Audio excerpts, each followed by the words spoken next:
I'm Al McFarlane. Welcome to a special edition of Conversations with Al McFarlane. It's Saturday morning. We're on the countdown to the citywide general election coming up next Tuesday, November 2nd. And for all of us here in North Minneapolis, there are very critical issues and campaigns. We're going to be presenting candidates from Ward 5 this morning, and we hope to do more as we wind down towards the election next week. I've created an opportunity, kind of a pop-up forum, to have candidates come on individually and share their story, make their bid, explain to you who they are, why they want your vote in the upcoming election, how they see our neighborhood, 5th Ward, Ward 5, North Minneapolis. I want to begin with Christelle Porter. She's here. She's challenging the incumbent. He's standing by, Jeremiah Ellison. And after I speak with Christelle, I'm going to ask Jeremiah to come on and make his case for re-election to 5th Ward. Any way you cut it, we've got an important decision to make. This is an important time. And I just want to make sure that all of us in our community are aware of the issues, the challenges, and the opportunities. Now, I see we were trying to get Christelle on first, but her link is not operating now. Jeremiah is here. Let me start with you, Jeremiah. Thank you for being here. Yeah, thank you for having me. Christelle joined us as a second person in this pop-up candidates forum for 5th Ward. Good morning, Jeremiah. Yeah, good morning. Now, I'm not hearing you. I don't know if you're muted or what. Oh, can you hear me? I know why I'm not hearing you. Hold on. Something I got to do. Let's put now. Let's try it again. Yeah, it's all good. No, I hear you. I hear you perfectly. Yeah. How you doing, man? I'm doing all right. It's it's a good morning. I'll be outdoor knocking all day today, and I appreciate you having me on. Well, I appreciate you being here. This is a contentious election. Let me just say that a lot is going on in the ward. A lot is happening that is good and positive. Yep. A lot of building, a lot of engagement. I think that people have not heard enough about things that have really been moving. And I think that you probably could be and should be saying more about accomplishments. So this is a chance for you to do that. So let me just turn the mic over to you and ask you to refresh the voters in Ward 5 about your work as city council member and the reasons you want to continue as city council member.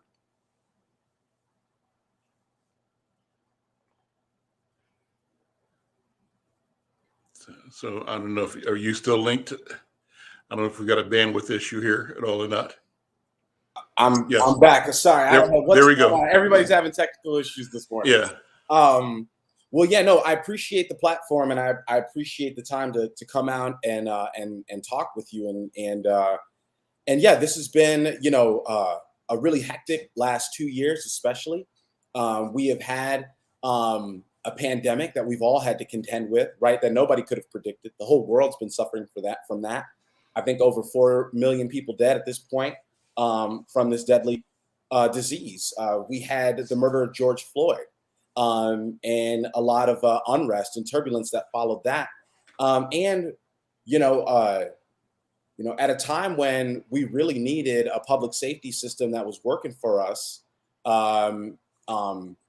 we had this rise in gun violence, and that system wasn't working for us. And so it's been a difficult year. North Minneapolis has been through a lot. The country's been through a lot. The world's been through a lot. Since my time in office, I look back at what a lot of my predecessors had worked on, and I saw that starting in about, I think, 1989, Ward 5 council members have just been relegated to public safety chair, right? Which is a committee at City Hall. And I thought to myself, I was born in '89, and I thought to myself, if this hasn't worked, right, for Ward 5 since I've been alive, then I need to take policymaking in a different direction here. I need to focus on some of these upstream solutions. And so, I've really spent the last 4 years focused in the realm of housing and in economic development. And I think that we've made some real strides there.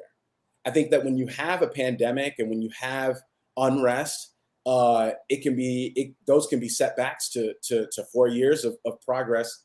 And I was never delusional in the sense that I thought 4 years of me working diligently would undo decades and decades of disinvestment and disengagement. But I do think that I've made some pretty strong strides in 4 years. And I don't think that it'll take, decades and decades to undo those decades of disinvestment and disengagement. I've worked on not only tenant protections for renters, things like capping security deposits so that people aren't being gouged over security deposit fees. And I've put together a limited look back so that people aren't being discriminated against in housing for things that are mistakes on their record that maybe happened decades ago. I also have worked on perpetual affordability and access to home ownership. And I'm continuing to work on policies like that. Case in point, policy that I'm still working on is the tenant opportunity to purchase. Folks know that Minneapolis has a long history of having some of the worst racial disparities and in a number of categories, but one of those categories is home ownership. In North Minneapolis, most single-family homes are rented. And so imagine if we had a policy like tenant opportunity to purchase, which would allow tenants to have the first right to purchase their home when their landlord goes to sell. And all of a sudden, we would take that, we would turn folks who are renting their single-family home into owners of those single-family homes. I think that's important policy. It's something I'm working on now. I've also had the opportunity to work on economic development issues, both individual projects, right, such as Renewable Energy Partners there on Plymouth. They are a green energy workforce development center that was having, quite frankly, had hit a wall of red tape when it came to actually securing a grant that they had already won. And that was tied up in red tape for years. And so when I got into office, I worked with. Talk about that. I'm aware of that story. It's an important story. Yeah. What was the problem? You called it red tape. What was the problem, and how were you able to help them solve it? Yeah. So, whenever somebody applies for a grant at the Met Council, technically the city applies on their behalf. And the Met Council then awards certain projects that the city applies for. And there was this huge rift between what Met Council felt like they were awarding the money for, what the city thought we had gotten the money for, and what the applicant, what Renewable Energy Partners thought they had been awarded the money for. And it just seemed to be this game of telephone where nobody would just get in the room and say, we've got a misunderstanding here. Mm-hmm. And so the city was afraid that we were going to be forced to pay back the money if we gave the applicant the money with this misunderstanding in place. And it was just a huge error of communication. And nobody was going to the applicant and saying, hey, let's try to help you overcome this hurdle. As you can imagine, the applicant was incredibly frustrated. And so then all of a sudden, we've got community members who are trying to do good things on North Minneapolis who are then developing reputations of being difficult, right? Mm-hmm. When really they're being wronged. And that's why they're frustrated. And so instead of buying into this narrative of a difficult applicant, and yada, yada, yada, I worked with the applicant with Renewable Energy Partners. Jamette Staples, the North Side resident, obviously bought this building on the North Side. And we got folks in the room, and it did take a long time. And there were a lot of distractions along the way. But ultimately, what we found out was that the Met Council did did misunderstand what the applicant's intended project was. And not only did they misunderstand it, once we bridged that understanding, the applicant was still awarded the grant, right? And so it's not that they had submitted some lofty project that excited the Met Council, and then when the Met Council understood the real scope of the project, they backed away. Mm-hmm. Met Council, had a misunderstanding about what the grant was for, And once they understood what the project was, they were still impressed, and they were still willing to grant this money over. So that was some of the red tape that happened. There were several layers of communication. Council member, how common is that?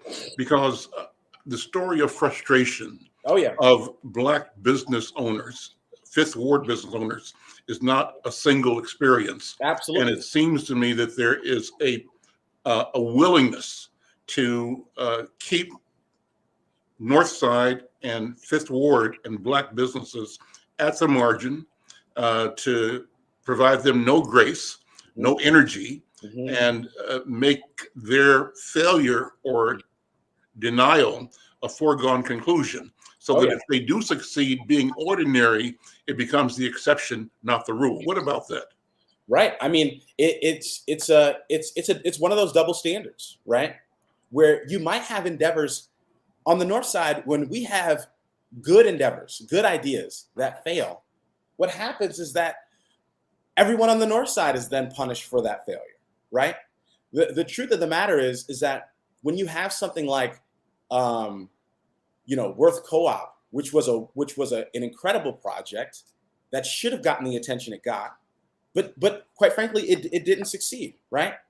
Should every other effort, every other food business on the North Side, every other potential deli or restaurant be punished because this project didn't work out? Absolutely not. And yet that's what we get, right? Same thing with, Thor Construction. It was an incredible organization that was built up over many, many decades, right? And they activated that site on the corner of Plymouth and Penn.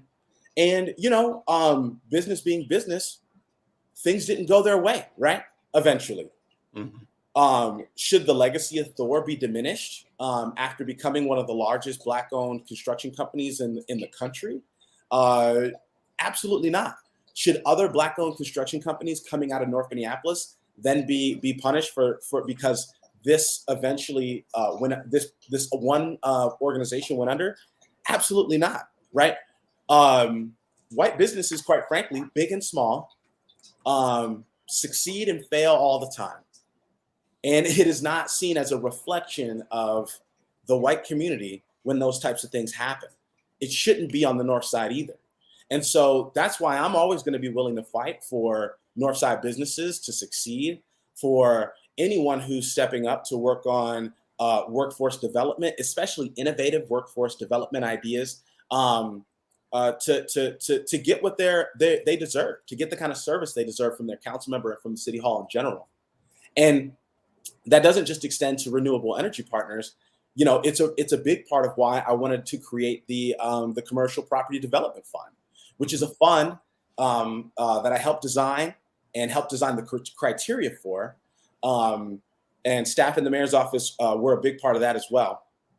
And now we've seen in just 2.5 years this fund that that a lot of people doubted whether it would have success, whether it would successfully bridge the gap between Northside businesses being able to own and not being able to own. And the truth is that we had a whole bunch of businesses that were right on the edge of creditworthiness or were creditworthy but weren't being given a chance by banks. And this fund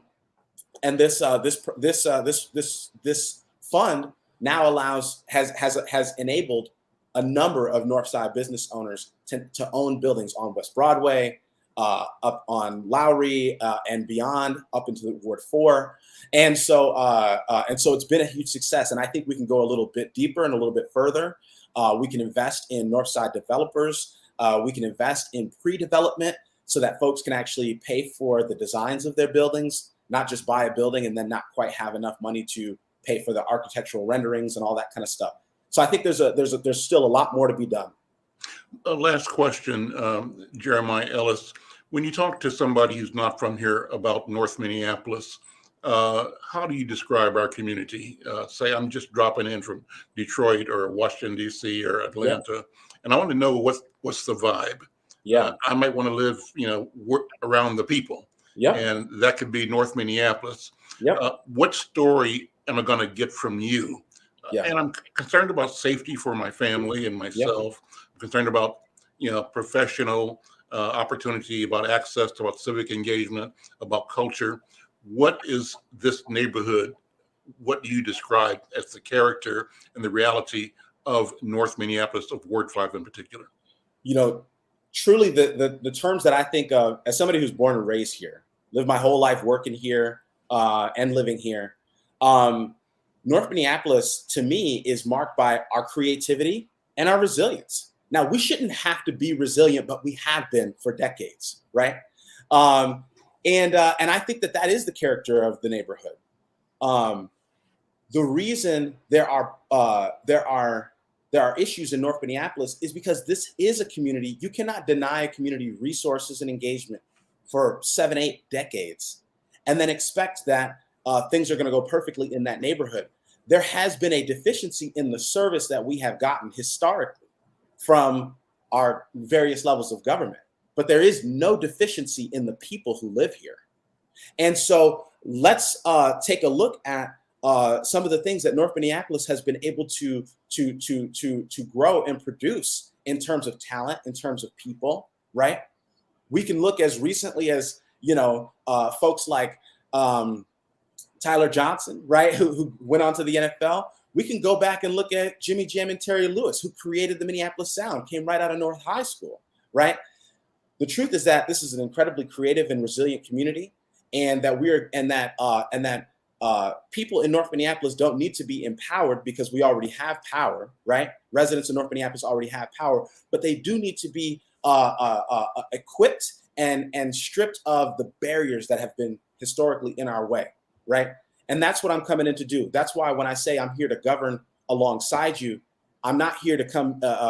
You don't get elected to be the supreme leader of the North Side, right? This is public service. I am your servant, and I'm here to undo some of the barriers so that North Minneapolis residents can be as great as I know they are, as we already are.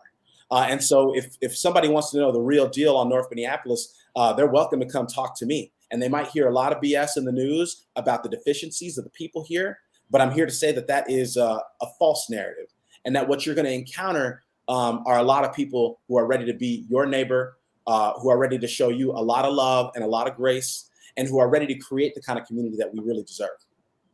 Jeremiah Ellison, thank you so much. Good luck in your campaign, and we'll be checking in all week long, so maybe we'll talk again before it's over. Thank you so much. Sounds good. Thanks a lot, Al. I'm Al McFarlane. This is a special edition of Conversations with Al McFarlane in partnership with Phyllis Wheatley Community Center.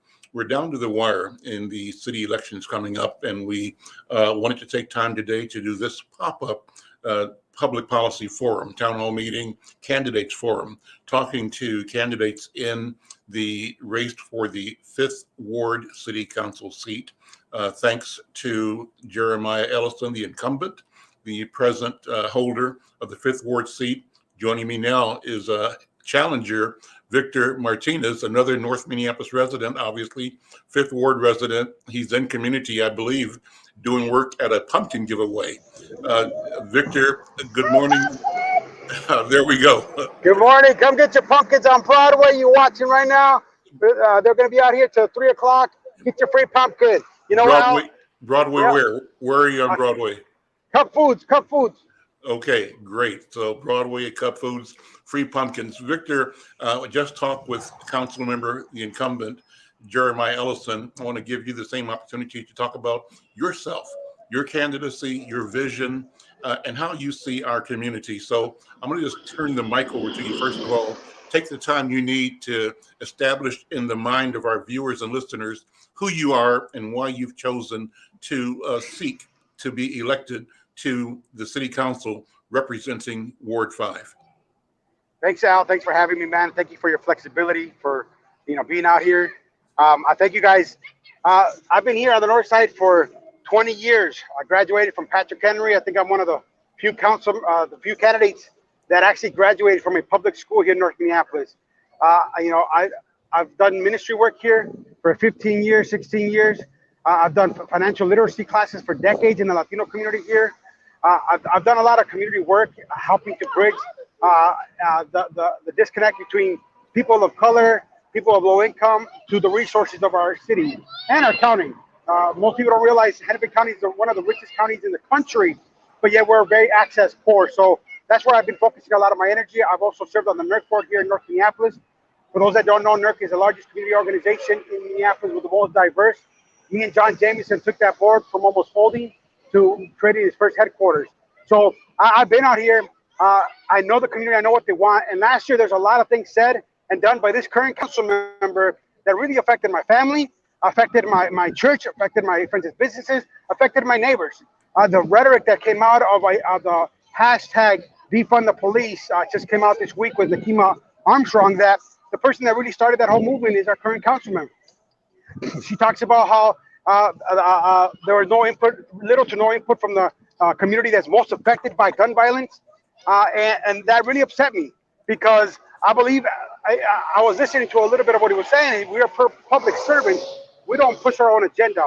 And when you do something so radical like this without even talking to the community that's going to be most affected by this, I think that's very irresponsible. I think that we put politics over the people. And that's the reason I decided to run last year, that I got tired of what was here in downtown. I said to myself, Victor, if I could do something about it and I don't, then I shouldn't complain. So here I am. The issues of the North Side has been, since I've been here 20 years, it's been public safety and opportunities.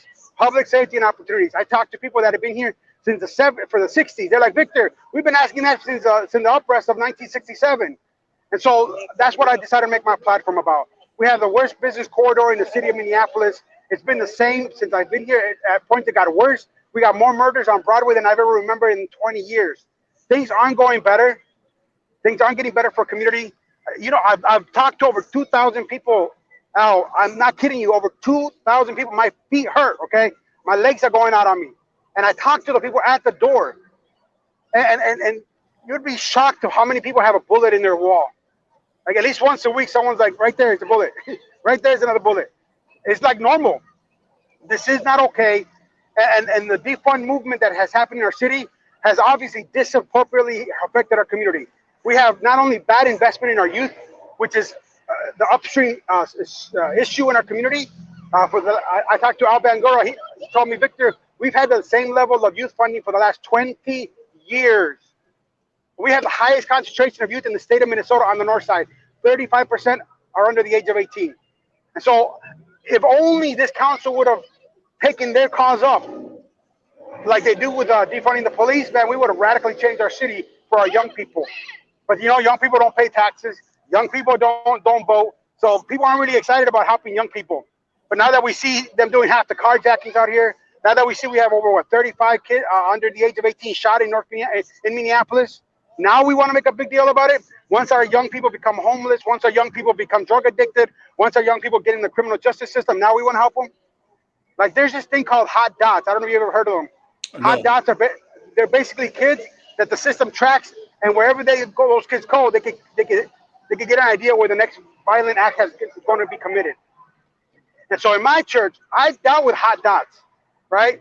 Where the Hennepin County, which is the most richest county in the country, they say, Victor, we can't do nothing for young people until either they turn 18 or they create a violent crime or something more egregious.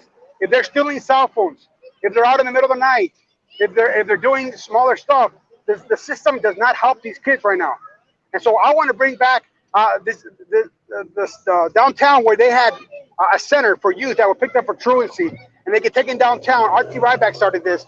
They take them downtown and they get processed and given resources. That system hasn't existed in the last year and a half. And so this is the time to use it. Our park board, there's still park boards that are closed. Like, where else are our kids supposed to be? It is our responsibility as adults, as policymakers, to make sure that our young people are taken care of. They are our future. It is easier to raise up strong children than it is to fix broken people. And so we need to deal with that upstream, but that's long-term investment. But right now, the movement of dividing the law enforcement with community is hurting us. We need to rebuild, yes, accountability. Yes, we need to do better pushing out bad officers. Yes, we need to recruit officers that look like us, which I've done with CAL, the Minneapolis Police Activities League. Sergeant Carlos Byers. A few years ago, we did a soccer camp here on the North Side. About 100 kids playing soccer 3 times a week. One of those kids I finally saw driving a police car, and I'm like, man, that was that kid. Like, he's a CSO. That's what we need. We have city pathways programs that are not funded for the North Side. When I graduated from Patrick Henry 20 years ago, or 17 years ago when I graduated, I was a C+ student, okay? Don't tell nobody, Al, all right? I was a C+ student. But I was part of the group of kids, African American, young Latinos that were like at the bottom of the pool at the school. We were in the comp program. For anybody that knows anything about the school, basically that comp program is for kids that don't want to be in school. All right, and then when majority of them were African Americans, we got sprinkled in with Latinos, and so city pathways programs are the easiest way out of poverty. What do I mean? They're union jobs. We're talking about EMS, firefighters, MPD. Why, when I was in school and I was struggling in the school system, didn't think I was going to go out to college? Why wasn't I offered these opportunities in our city? Right? They're the fastest way out of poverty. It's helping young kids that aren't probably going to go to college, but nobody's paying attention. It's not too sexy. Do you know, Al, that to be an EMS, they'll pay you. They have a program where they'll pay you 2 years of free education to be an EMS. Think about that. Straight out of high school. But why do our kids that are struggling the most with opportunities out here, why don't they know about them? Why aren't those pathway programs being funded? That's why I'm running for city council. Save for communities. Help our youth. They're struggling out here. They're shooting each other. I wish it was a joke. I wish I was just exaggerating like some of my opponents have been saying, that I've been fear-mongering. I'm scaring people. Kids getting shot in the head. Right behind me is where one of the senior ladies that I knocked on her door just like 2 weeks ago. I knocked on this lady's door up here at Lindell Manor. I knocked on her door. And now, that same week, she gets ran over because of the lawlessness in North Minneapolis. This is ridiculous. I have seniors in these buildings say, Victor, I'm voting for you because you care about West Broadway. There's seniors here that have lived here 6 years. There's one lady yesterday. She said, Victor, I'm voting for you because for 6 years, I have not got, she lives like 4 blocks away from Broadway. For 6 years, I haven't gone on Broadway because of the safety. Like, that needs to be addressed. That needs to be taken care of. Man, yeah, I can go on, brother. But yeah, thanks. Well, you know what? So do this for me. I asked this of Councilmember Allison. I'll ask it of you and other candidates that follow. Somebody shows up here from Atlanta or from El Paso or from London. They want to be connected. They see themselves as a conscious, modern and progressive person that believes in equality, equity. And someone tells them, you should live in North Minneapolis. They run across you. How do you describe this community? Their concerns include safety, transportation, professional, recreational, cultural opportunity, ordinary things that, young families, young people have. What do you tell them? How do you describe Fifth Ward? I say North Minneapolis can become the best place to raise young families of color. I say we have awesome amenities. I say we're in North Minneapolis not because we're poor, but because we love the community. We have an amazing access to downtown. We have amazing access to the suburbs. We're in a prime spot. This is the last place in the city of Minneapolis to buy a starter home. You want to buy a home for the first time, you come to North Minneapolis. But I tell them also, because I've been a block leader for 10 years, and I tell people that come looking at houses, like, should we buy here, Victor? And I'm the block leader. I'm like, look, come to North Minneapolis if you're willing to be part of the fabric. Come to North Minneapolis if you're willing to get to know your neighbors. We don't all have to agree on stuff. We don't all have to be the same color. We don't all have to be the same political background. But man, if you get to know your neighbors, you respect your neighbors, this is a place to live. But I tell them the reality, if you're here because you think you want to be in the suburbs and not talk to your neighbor and not get to know anybody and live on your own and on this island, this ain't the place for you. If you want community, if you want a place to raise your family with other people of color, you want your kids to be raised around cultural, competent people, this is a place to be, brother. Victor Martinez, thank you so much. Good luck in your campaigning and in your campaign. We're going to be doing more of this through the week. Might have a chance to get back with you. I think this election is so important that we want to commit all that we can to ensure that voters, residents have a chance to hear and to make informed decisions at the ballot box now and next week. Victor, thank you so much. Thank you for having me, Al. Appreciate you. Okay, take care. I'm Al McFarlane. This is a special edition of Conversations with Al McFarlane. Thanks to my partners at Phyllis Wheatley Community Center sponsoring this Saturday. I'm calling it a pop-up candidates forum for Fifth Ward. We hope to do more of these between now and Election Day. Critical issues in North Minneapolis, critical issues for our time. Now I want to bring on another candidate for the Fifth Ward seat. And that's Crystal Porter. Crystal, are you there? Come on screen. There she is. I am. Hi, Hey, how you doing? Great, Crystal. How are you? Good to see you. I'm fabulous. It's a beautiful Saturday. The sun is out and it's a little chilly.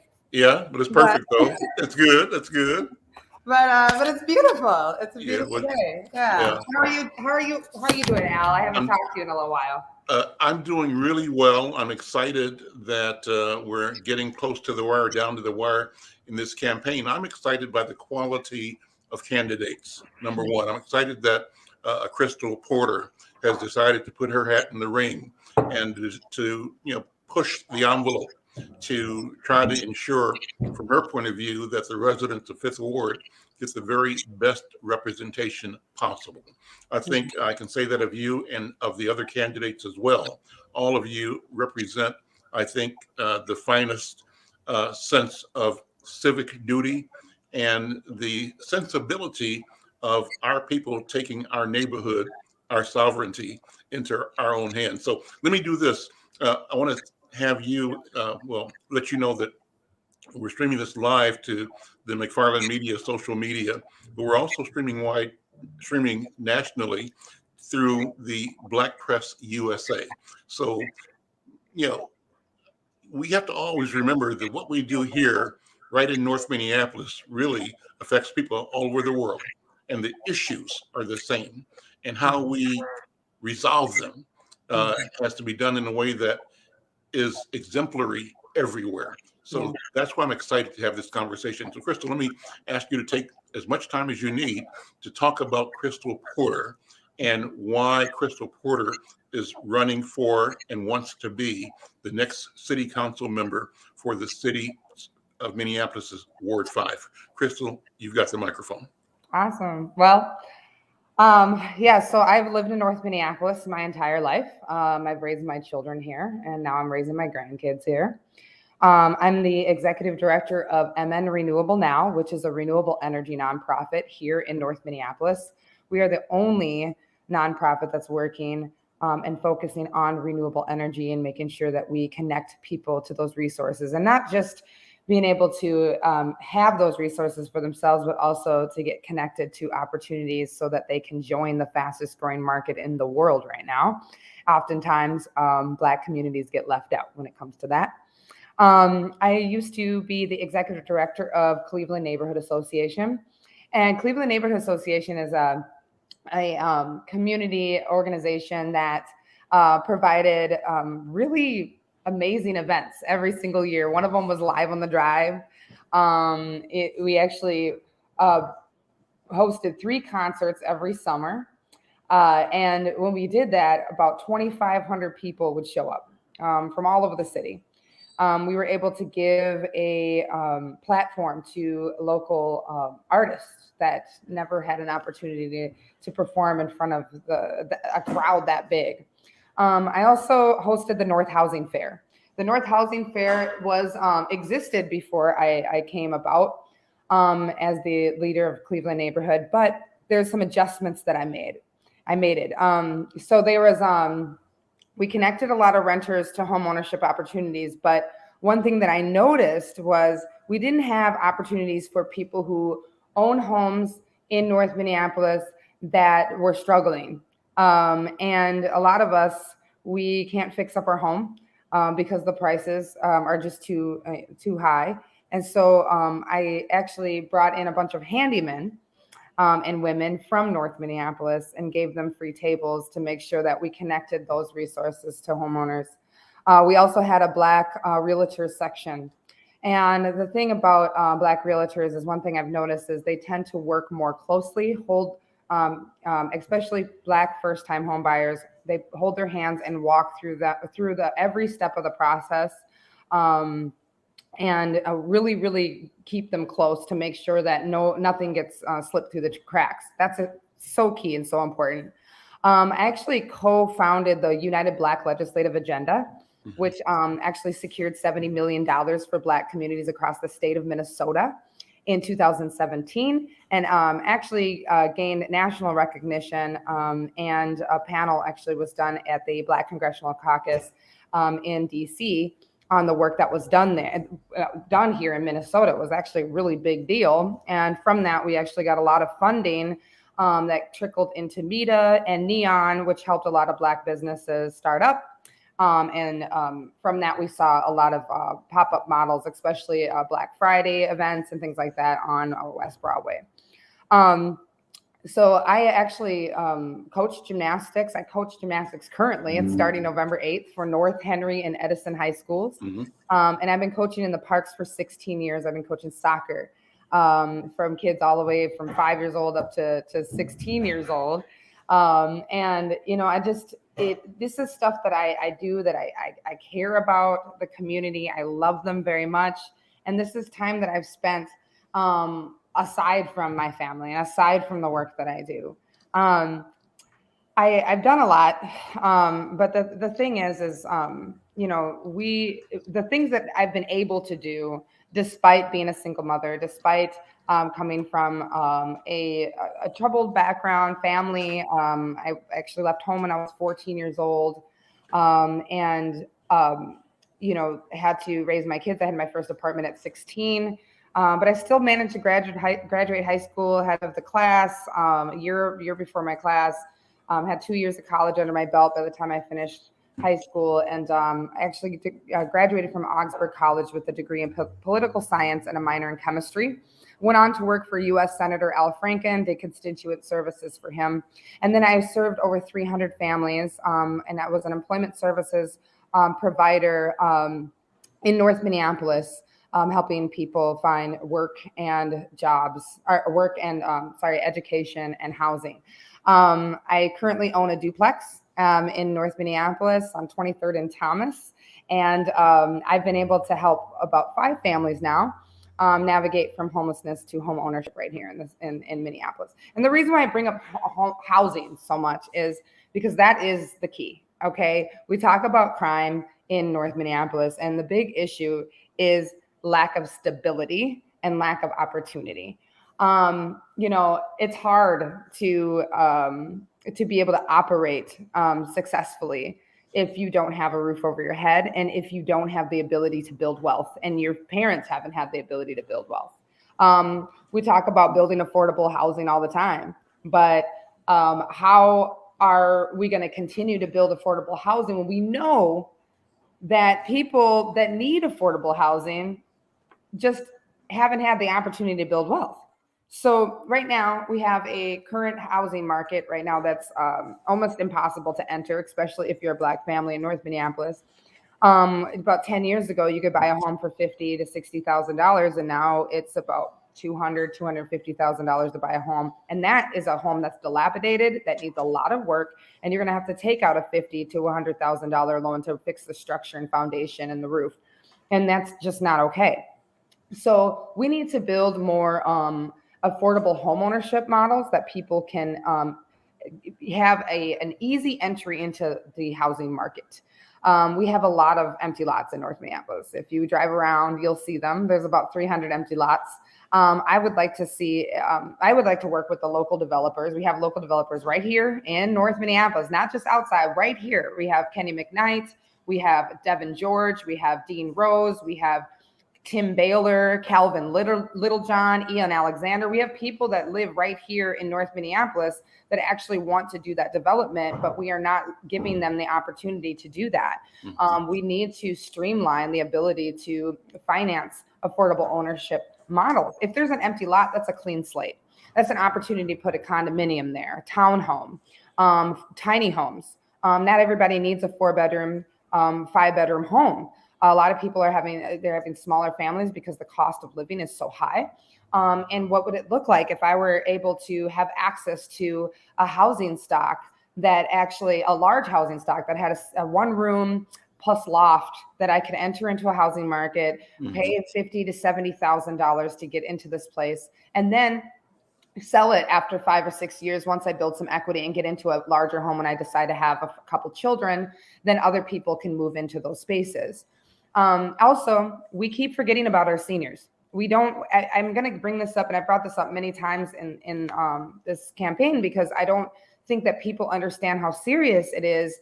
And we talk about the youth, which is so important. I mean, I have, I have 20s, kids in their 20s that are out here trying. I have one that actually had to come home because he's trying to wait until an apartment opens up for him.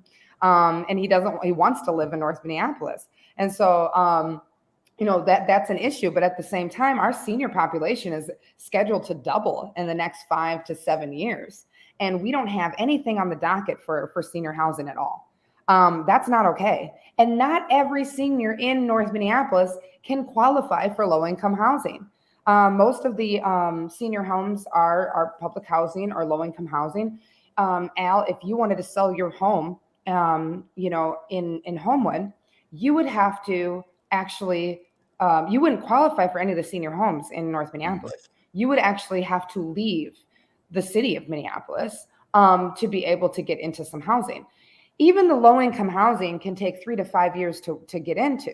So if you get to a point where you can no longer manage your property, take care of it, and you want to move into a place that is smaller, that has more of a population of people around your age, but also want to stay in your neighborhood, it's not possible. It just isn't possible. And that's not okay, because these are the people that are in our community that taught us, that mentored us, that have given their time and spent years serving our community. And when they get to a point where they can't take care of their own property anymore, we're telling them, okay, well, see you later. And actually that it speeds up the mortality for those people in our community, because they're being cut off from their family and their friends. And so we need to be more mindful about housing, period.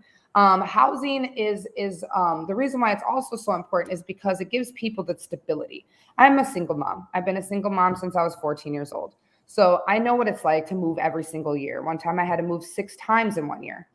Ask me how many beds I've owned for my children. Ask me how many silverware sets I've owned. Ask me how many times I've had to buy the same things over and over and over again and continue the cycle of being in poverty. The people that are in poverty have spent more money on their basic needs, a dining room table and chairs, than people in wealth. They get that stuff passed down to them. People in poverty have to keep uprooting their lives and keep replacing the same things over and over again. How many times have their cars been towed and have been impounded, and they didn't have the money to get it out, and they had to go and save up for months and months and months to get another car? Stability is so important. It is extremely important. And that's why the community in North Minneapolis is struggling and why we have so much crime. It starts in the home. If we are able to have the basic needs met, and we have the basic things that we need to serve our family, then we have the time to spend time with them, to love on them, to teach them how to respect, teach them how to talk with love and respect before they get out into the street, before they're able to enter the schools. That's just the reality. The next thing is, I've written an economic policy that I plan to push forward once I get onto city council. And it's dealing with our blighted commercial corridors throughout our city. And this is something that I would like to see the rest of the country model after, especially in Black communities, because let's just face it, Black communities have been allowed to be impoverished for generations, for a very long time, because communities need a place to remain poor so they can keep getting those federal dollars into their city and state. So let's just be real. So this thing that I wrote is going to deal with actually supporting entrepreneurs in our community. We don't ever do that. We are bringing in money now because we had civil unrest and a pandemic and all of those things. They gave we're going to need about $1 billion to rebuild Lake Street because of the uprising. But let's just face it, before the uprising, they had successful businesses that were bringing people in on a regular basis. In North Minneapolis, we've never had that chance, ever. So we're going to need double to be able to make up for all of the many years we have been disenfranchised and disinvested in and forgotten and not been invited to the table for a very, very long time. And so what this policy is going to do, it's going to bring in, and we're going to take advantage of the American Rescue dollars that are coming into our state. We're going to get, so a lot of people say that businesses are not going to want to come to North Minneapolis because of crime, right? Well, I say, why are we trying to bring in other businesses when we have businesses here in North Minneapolis that have been trying to get off the ground for a very long time and never even been given the opportunity to even have a storefront? We've got so many pop-ups, so many people that are selling online. Go on to Instagram. You can order anything you want online from people that live in North Minneapolis that have amazing products, and they don't have a storefront because our city has not put their foot down on a lot of these boarded up buildings on our commercial corridor that have been boarded up for many, many years. We've got 5-6 storefronts in a row next to Dimensions Hair on Broadway that have been painted over for my entire life. I'm done with it. So we need to put our foot down. This $7,500 fine that they're supposed to be paying every single year for having a boarded and vacant building, not serving products and services to the community, that has to end. We have to make them be held accountable. If they're not paying it, we need to tax forfeit the property. We need to work with every level of state legislatures to make sure that we can enforce eminent domain if they are not willing to work with us with this policy that I'm bringing. So what it includes is capital first, to build out the business and improve the facade. A lot of people that go through North Loop, they'll look at a business and they go, wow, that looks cool. That looks interesting. I'm going to go inside just by the sheer look of how nice it looks on the outside. We need to get the neon cardboard signs out of the windows in North Minneapolis. I understand this is what they have to do because they don't have the money to market. They don't have the money to improve the building. They don't own the buildings that they're in. And the owners are actually telling a lot of these business owners that they can't take the boards out of their windows yet. So they have to sit there and try to entice people to come into a business that has no light. One gentleman by the name of Michael Kirk, he actually is on the corner of Penn Avenue and West Broadway, and he's been there for 15 years, and he can't take the boards off his windows so it's dark in there. What business is it? Yeah. It's a retail business. Okay. And it sells clothes. I actually went in and supported him, and I recommend. It's right on the corner, right on the corner. And you know, he can't take the boards off the windows so it's dark. There's water dripping from the roof onto his merchandise, and he can't even plug up an air conditioner in the wintertime. So he has to run an extension cord out the back, which is illegal, in order to keep his customers cool in the summer. And so this is a man that is paying full for his rent there, and he is not getting the service what he needs from his landlord, and his landlord's getting away with this. And this is the same landlord. I'm not even going to bring up his name because I'm sure everybody listening to this knows who I'm talking about. But you know, somebody has to put their foot down on this person. You can't continue to allow that. This wouldn't be allowed anywhere else in the city. But for some reason in North Minneapolis, we can continue to have boarded vacant buildings on our commercial corridors that would bring in twice as much tax base than a residential property than anywhere else in the city. That we need that tax base for our schools and our roads and our parks.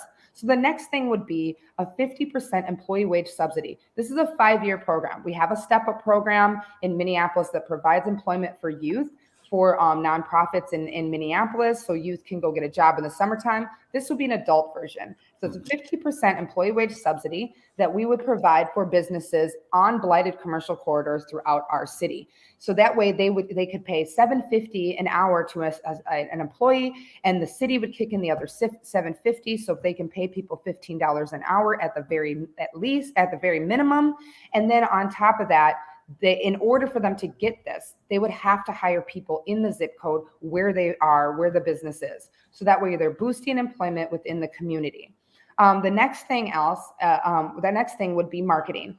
Employee wages and marketing are the most expensive things for any business to spend their money on. And usually it's what puts a business out in the first 3 years. And so we would be providing them with marketing dollars so they'd be able to market in local newspapers, on billboards, on magazines, on social media, whatever they need to do to be able to bring people in, let people know throughout the community where they are located, what services and products they provide. This will boost their patrons. And then last but not least will be zero sales tax, which is great. I think this is going to be amazing because you're going to allow these businesses that have many businesses in North Minneapolis actually ended up going out of business because in the first 3 years they found out they owe $10,000 to $30,000 to the city and the state because they don't know how to account for sales tax. Let's just be real. Business technical assistance is very important. So while we're allowing them to be exempt from sales tax, what you're going to do is you're going to create these spaces where people are going, oh, I can go to this Black cultural business district and spend all I want and not have to pay that 7.525% city sales tax during that time. So you're boosting this, you're boosting the customer base. You're getting people to come. You're getting people to spend time, get to know the businesses, get to know the area, enjoy the area, and then they will come back after this 5 years is up. And then also you're partnering with these businesses with an accountant so that when the 5 years is up, they will know how to account for sales tax.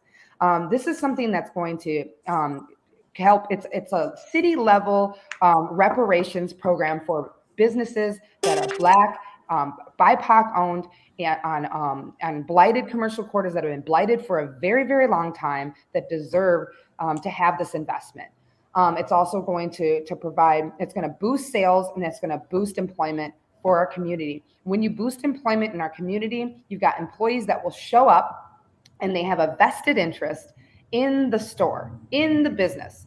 And what's really, really cool about the cherry on top about this is it not just the capital to build out and not just the capital to improve the facade, but they're going to have the capital to be able to purchase the building that they're in as long as they partner with another business next to them. So you got businesses that are all over Broadway. We need to create partnership models. Back in the 60s, on Plymouth Avenue, we had about 57 businesses up and down Plymouth Avenue, and a lot of the businesses coordinated together. They worked together. They shared resources together. So we're going to start partnering these businesses on Broadway so that they can go in together and they will have a better chance of being able to buy that building, because a building on a commercial corridor is expensive. And then they can open not just one, not just two, not just three, but maybe even 4 businesses in one building to create these destination spots so that people can get everything they need in one area and they'll want to go there. So I've got a lot of ideas, especially around, our economics, and that's key.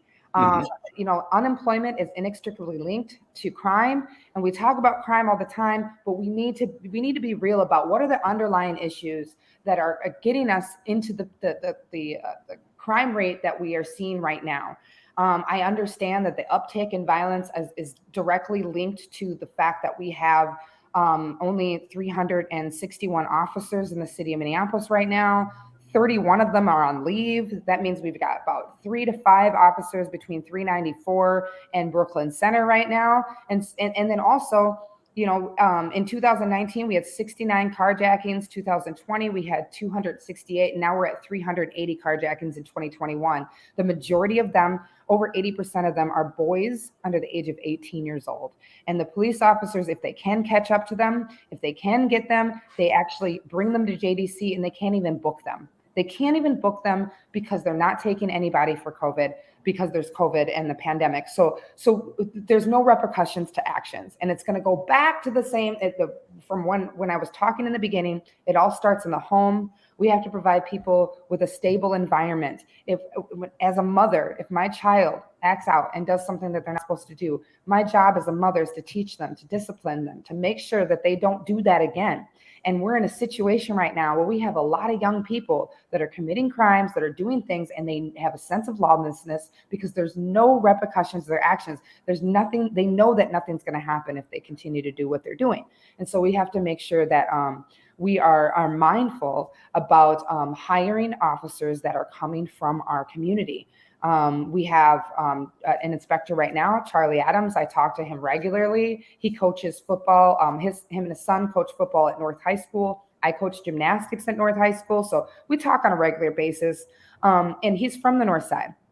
And then we also had an inspector in the past, Michael Frieslaben, North Sider. And actually he was very loving towards our community. He would hang out with us, go into our homes, spend time with us. They made an example of him because he sided with the community during the uprising in 2015 after Jamar Clark was killed. So, we need to be, we need to start, lifting up the officers that are willing to have a relationship with the community.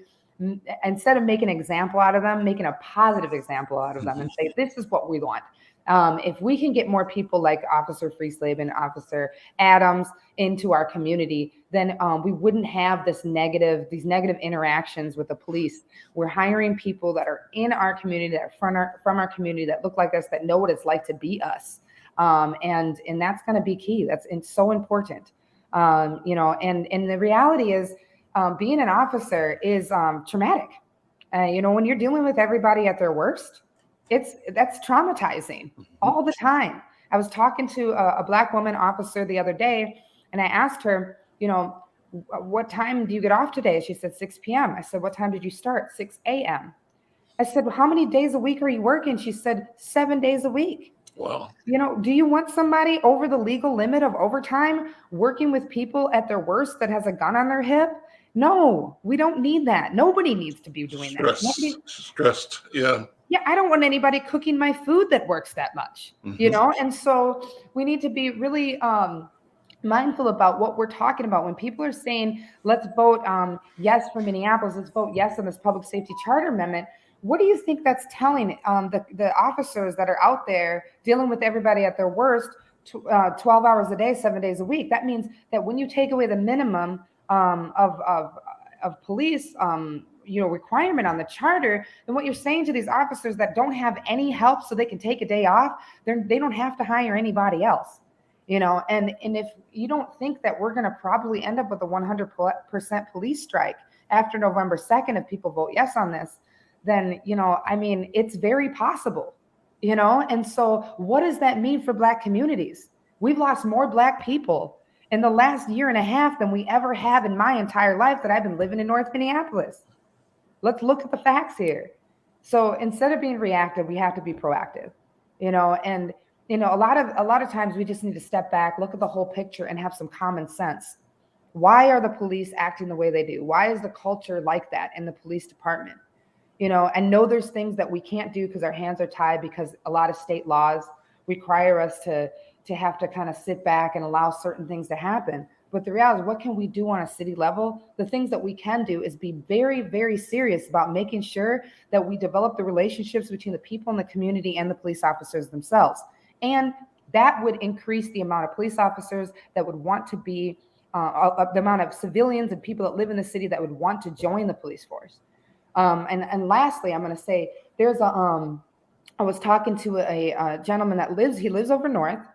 He's a retired firefighter from the Chicago Fire Department. And, I've said this a few times actually, and I maybe you've heard this before, Al, but he was telling me, he said, when I first joined the fire department in Chicago, there was only 19 Black firefighters.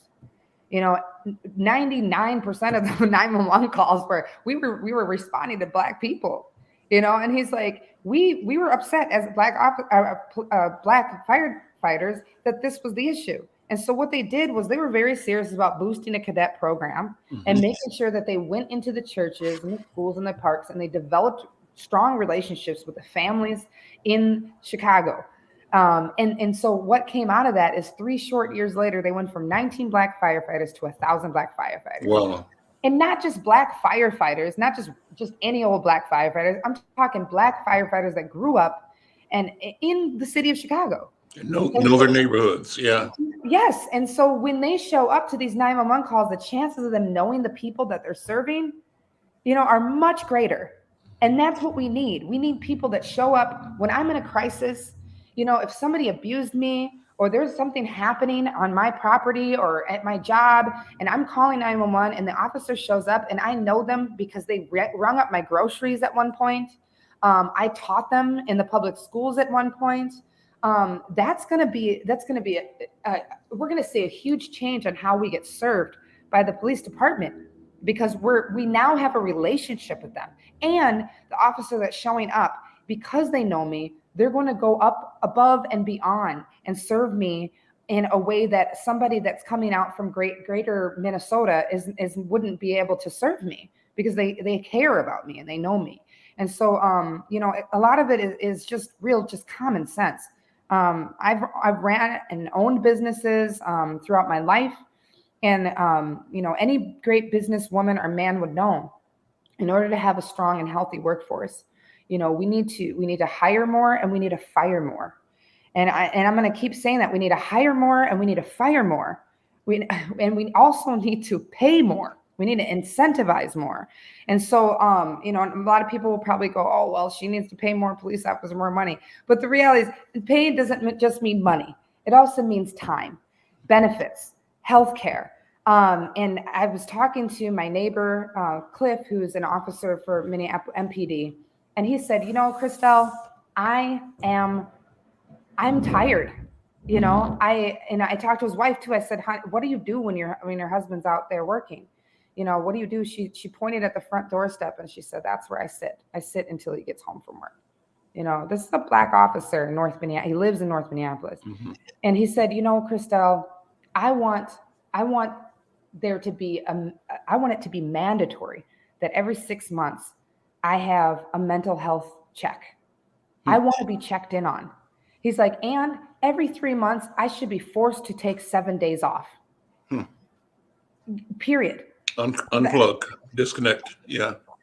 Because, it's not just, this isn't just a regular job we're talking about. Right. We're talking about people that are dealing with, that are seeing people dead daily. Mm-hmm. Seeing children get ripped from their parents daily. They're seeing people, get put into body bags on a regular basis. They're getting attacked. They're getting cursed out every single day.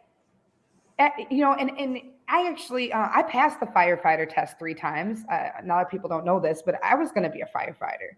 And, firefighters, they work a day, they get a day off. Mm-hmm. They work a day, they get a few days off. Okay? That's how their schedule is. But everybody loves firefighters. We don't have any negative view on firefighters. Maybe we need to think about how the fire department is set up.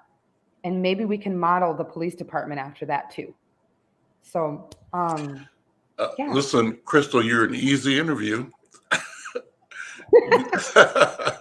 and an enjoyable interview. Thank you, Al. Fascinating, wonderful. Thank you.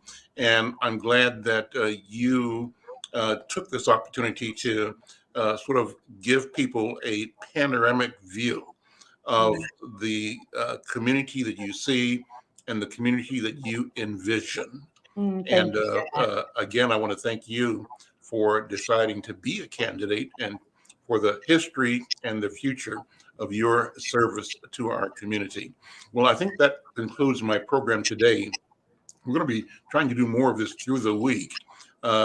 Before the week is over, you'll be able to read parts of this interview on our website at insightnews.com. We'll be posting this as content across our social media pages. And we want you to respond, react, share this conversation with your networks. Let's be enthusiastic about our responsibility to each other and to the future. Our responsibility to those that brought us here. We've got an important role each of us has. And one of the points of importance is casting a ballot, making a decision on who and how will be served at the table of decision, City Council. Crystal Porter, thank you so very much. Yeah, thank you, Al. You have a wonderful day. Bless you. Okay, take care. Bye-bye. Bye-bye. So